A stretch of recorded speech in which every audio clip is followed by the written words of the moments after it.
Selamat datang di channel Alur Donghua.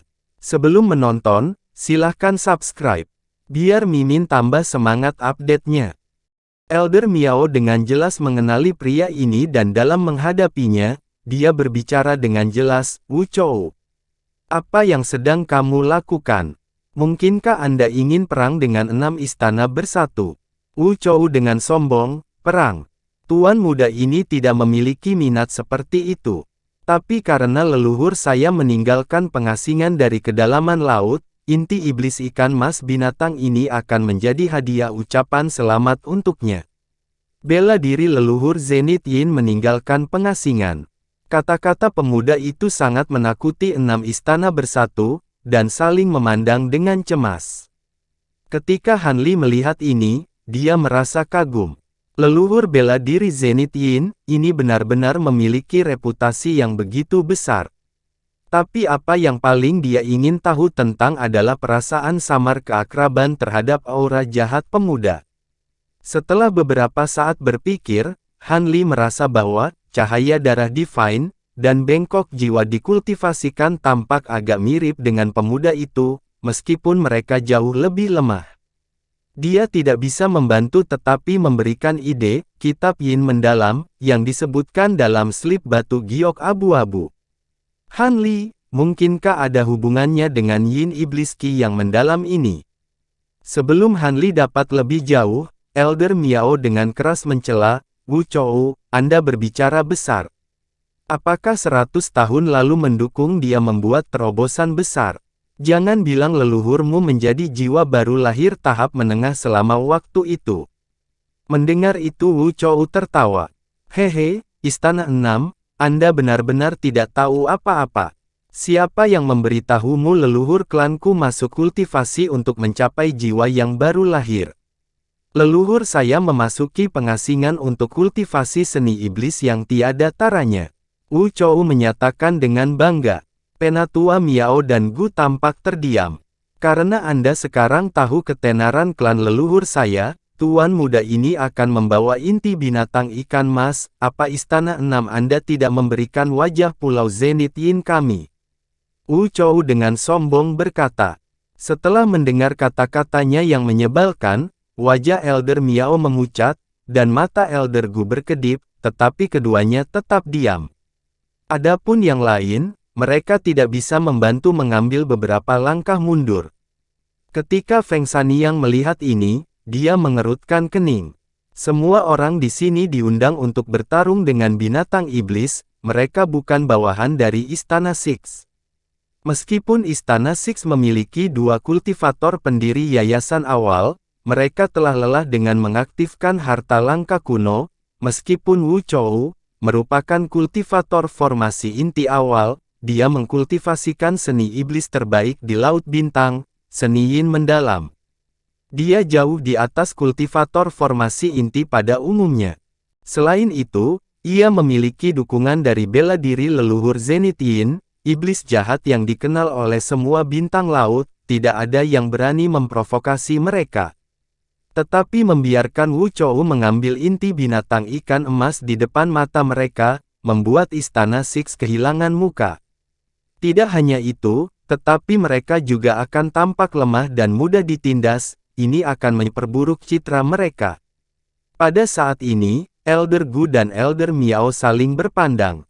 Wajah Feng Saniang menjadi sangat tidak sedap dipandang, tapi karena Elder Miao dan Gu masih belum mengatakan apapun, dia tidak berani bertindak. Han Li dan yang lainnya diam, tidak berani mengucapkan sepatah kata pun. Mereka takut mengundang bencana ke atas diri mereka sendiri. Tidak lama setelah itu, Wu Chou mengambil bola giok biru dari kepala binatang iblis, kemudiannya menyimpan benda menakjubkan yang dipegang dan wajah penuh arti. Tapi saat dia mengangkat pedang jahatnya, Penatua Gu menghentikannya, berbicara dengan suara yang dalam, Tuan muda, leluhurmu bisa dikatakan punya hubungan pertemanan dengan istana kita. Anda dapat mengambil barang-barang lain dari binatang ikan bayi. Namun, Istana Six kami membutuhkan inti iblis. Kita harus mengambilnya kembali atau kita akan memaksanya. Elder Gu berbicara, menunjukkan sedikit emosi. Ketika Wu Chou mendengarnya, dia dingin tertawa. Memegang inti iblis itu. Setelah melihat ini, Elder Gu menghela nafas, tak berdaya mentransmisikan suaranya ke arah Wu Chou. Wu Chou tiba-tiba melepaskan pedangnya, dan membuka dan menutup mulutnya, seolah-olah dia ingin mengatakan sesuatu. Elder Gu lalu tanpa ekspresi mengatakan beberapa kata tambahan. Adegan aneh ini benar-benar mencengangkan Han Li dan yang lainnya. Adapun tetua Miao, dia tanpa ekspresi melayang di udara dan menutup mata terhadap apa yang terjadi. Saya tidak percaya padamu. Berikan saya bukti. Wu Chou tiba-tiba melihatnya dan dengan berteriak. Tidak jelas apakah itu menggunakan teknik, tetapi ia tiba-tiba meneriakkan ini tanpa transfer suara. Ketika Han Li dan yang lain mendengar ini, mereka tidak paham, dan merasa bingung. Setelah saling memberi pandangan satu sama lain, Elder Gu dan Miao mengungkapkan ekspresi marah. Baik, ini bukti status kita. Dengan ekspresi dingin, dia melepaskan cahaya hitam. Wu Chou menangkapnya. Han Li berdebar-debar, dia bisa melihat dengan jelas benda itu dengan mengandalkan kekuatan spiritualnya yang kuat. Itu adalah medali perintah yang diukir dan dicat dalam bentuk hantu jahat yang melepaskan ki hitam. Setelah dengan hati-hati memeriksanya, Wu Chou sepertinya mengenalinya. Jantung Han Li berdegup kencang, dan dia merasakan sedikit firasat buruk. Dia buru-buru memutar kepalanya, tetapi apa yang dilihatnya membuat dia ketakutan. Yang lain tampak bingung dan melirik tindakan dari 3 kultivator formasi inti ini. Namun, wajah King Xuanzi tampak sangat pucat. Ketika dia melihat Han Li menatapnya, dia terkejut sebelum melihat senyuman pahit. Pemandangan ini menyebabkan Han Li kaget.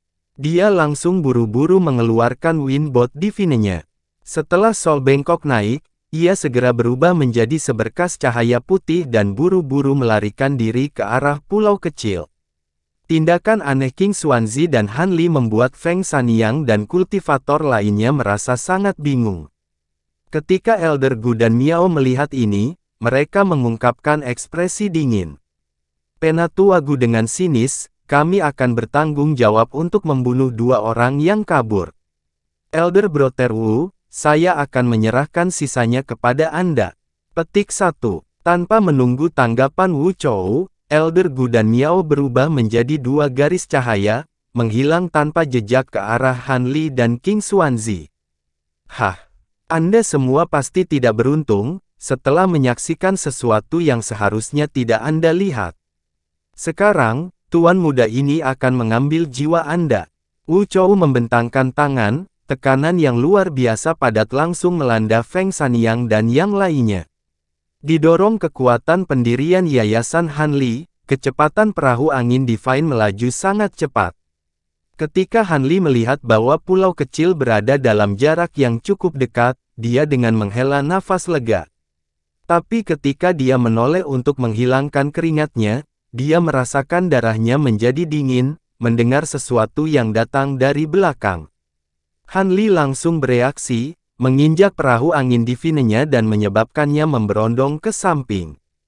Sesaat kemudian, perahu angin ilahi sudah sekitar 40 meter. Pada saat yang hampir bersamaan, seberkas cahaya kuning dalam melewati Han Li, sekitar 100 meter, cahaya kuning memudar membentuk bayangan. Han Li mengeluarkan keringat dinginnya. Orang di hadapannya memiliki rambut panjang dan berantakan. Dia adalah Elder Gu dari Istana 6 Kerajaan. Pada saat itu, Penatua Gu menapakkan kakinya ke sebuah harta sihir piringan kuning bumi dan melirik Han Li dengan tatapan membunuh. Adapun formasi yang Han Li telah letakkan, 40 meter di belakangnya, banyak kejutan Han Li. Namun, Han Li jelas mengerti bahwa itu sia-sia. Dia hanya bisa mempertaruhkan nyawanya melawan kultivator formasi inti ini. Hati Han Li memberi perintah kepada Bengkok Jiwa. Bengkok Jiwa bergerak di depan Han Li. Pada saat yang sama, tubuhnya mengeluarkan cahaya merah darah. Adapun Han Li, menggunakan 2 alat ajaib di genggamannya. Melihat Han Li dan Bengkok Jiwa melawan, mata Elder Gu bersinar dengan kilatan harta karun sihir, dan seluruh tubuhnya dalam cahaya kuning seperti baju besi. Setelah itu, Elder Gu tiba-tiba mengangkat lengannya, menembakkan pedang cahaya bulan sabit ke arah Han Li dan bengkok jiwa. Sementara Han Li merasa sangat khawatir, harta sihirnya hanya secepat serangan Lei Wanhe yang sebelumnya Han Li saksikan, memberi Han Li kesempatan untuk menyelamatkan diri. Kesadaran Han Li melonjak, dan dia mengangkat tangannya. Dengan satu tangan, dia melemparkan cangkang kura-kura besar yang diperbesar. Di sisi lain, dia memegang cermin kecil berkilau yang langsung menyemburkan kabut cahaya biru ke arah bilah cahaya yang masuk. Bagian depan cahaya tampak di bawah kabut cahaya biru. Tapi begitu sisa pisau memasuki cahaya biru itu hancur. Pada saat yang sama, cermin di tangan Han Li menjadi dua. Han Li membuang cermin azure stasis, melepaskan 2 garis cahaya hitam dan 5 garis cahaya putih dari kantong penyimpanannya. Setelah membuat setengah revolusi di sekelilingnya, mereka dengan teratur terbang keluar. Ini masih belum cukup untuk Han Li. 8 kilat cahaya putih di sekitarnya, 4 tentara boneka di 2 sisinya. Mereka menarik busur mereka, siap untuk memanah. Kemudian, segerombolan pisau dari pukulan menghantam kura-kura, bekas luka dalam yang tak terhitung jumlahnya, kulit kura-kura menjadi potongan-potongan yang terhitung jumlahnya oleh sekelompok cahaya. 7 alat sihir kelas atas Han Li telah tiba di depan bengkok dan terus berputar di penghalang garis hitam putih. Alat-alat sihir kelas atas ini juga tidak mampu menahan serangan pisau. The Black Dragon Claws dan 5 bilah terbang putih berkelap-kelip saat mereka berputar. Segerombolan cahaya bulan sabit, mereka ke arah-arah cengkok jiwa yang berdiri tanpa bergerak di depan Han Li. Hah! Bengkok jiwa tiba-tiba mengeluarkan suara, melepaskan sinar merah darah yang mengelilingi tubuhnya, cahaya berubah menjadi naga banjir merah besar, maju dengan cakar dan taring bergerigi. Cahaya merah dan bilah cahaya bertabrakan, tentara boneka di sisi Han Li melepaskan anak panah cahaya mereka tepat waktu. Han Li sangat gembira, tetapi Elder Gu mengungkapkan keheranan. Kultivator formasi inti itu dengan jijik, mengangkat tangan saat semburan cahaya kuning berkembang dari belakangnya. Ketika Han Li melihat ini, dia waspada, karena sebagian besar alat-alat sihirnya berharga yang menahan serangan terakhir. Jika musuhnya melepaskan serangan tajam lainnya, dia pasti akan menemui ajalnya. Sementara Han Li hilang dalam jaringan, kultivator formasi inti L tiba-tiba berubah, pipinya memerah dengan warna merah yang menjadi pucat. Setelah itu, cahaya kuning di belakang tubuhnya meredup, dan tubuhnya yang gemetar berlipat ganda karena rasa sakit. Elder Gu tiba-tiba marah. Dia sangat menyadari itu disebabkan oleh serangan Han Li, namun, ia hanya perlu menekan lukanya untuk mengalahkan Han Li. Ini membuat Han Li mengambil kesempatan ini bersama jiwa bengkok terbang ke bawah menuju pulau dengan kecepatan kilat, meninggalkan naga dan tentara boneka. Penatua Gu sangat marah karena malu. Jika dia benar-benar membiarkan Han Li melarikan diri, dia memanfaatkan kekuatan spiritual seluruh tubuhnya dan dengan memaksa menekan lukanya sebelum mengejar Han Li lagi. Terbang dengan kecepatan tinggi, Han Li berhasil melakukan perjalanan 100 meter dalam sekejap. Tepat saat dia melangkah ke perimeter formasi mantra, seberkas cahaya kuning mengejarnya, hampir memasuki formasi pada saat yang bersamaan. Elder Gu akan membunuh keduanya dalam satu pukulan. Matanya tiba-tiba melotot, melihat perubahan pemandangan. Pulau tanpa nama itu hilang. Mantra formasi. Ekspresi Elder Gu menjadi serius. Meskipun dia agak terkejut mengapa ada mantra formasi di sini, dia tidak merasa panik. Setelah semua, fluktuasi formasi di suatu saat menunjukkan itu bukan beberapa formasi besar yang mengesankan. Dia yakin dia akan mampu menaklukkannya dengan mudah. Dengan pikiran itu, ekspresi Elder Gu dingin dan tubuhnya bersinar dengan cahaya kuning. Han Li menoleh ke arah formasi. Dia melihat Elder Gu berubah menjadi sambaran petir berwarna kuning, sangat mencolok pada batasan mantra formasi. Jika Han Li melarikan diri, Xia akan dikejar lagi. Mengingat perbedaan besar dalam kecepatan, Han Li ragu-ragu, beberapa lapisan mantra formasi itu rusak. Elder Gu sepertinya merasakan sesuatu saat dia ingin menembus formasi mantra. Elder Gu berhenti dan waspada melihat sekeliling. Bendera kecil berwarna biru kemudian muncul ke kontrol dengan seberkas cahaya, bendera formasi utama.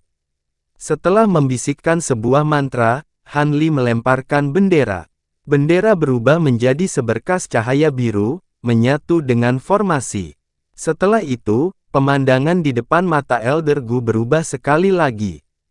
Dia sekarang dikelilingi oleh badai yang bergelombang 600 kg tekanan yang menyebabkan tubuh terasa lamban. Terima kasih sudah menonton, sampai jumpa di episode selanjutnya. Jangan lupa subscribe, like, dan nyalakan loncengnya. Sampai jumpa.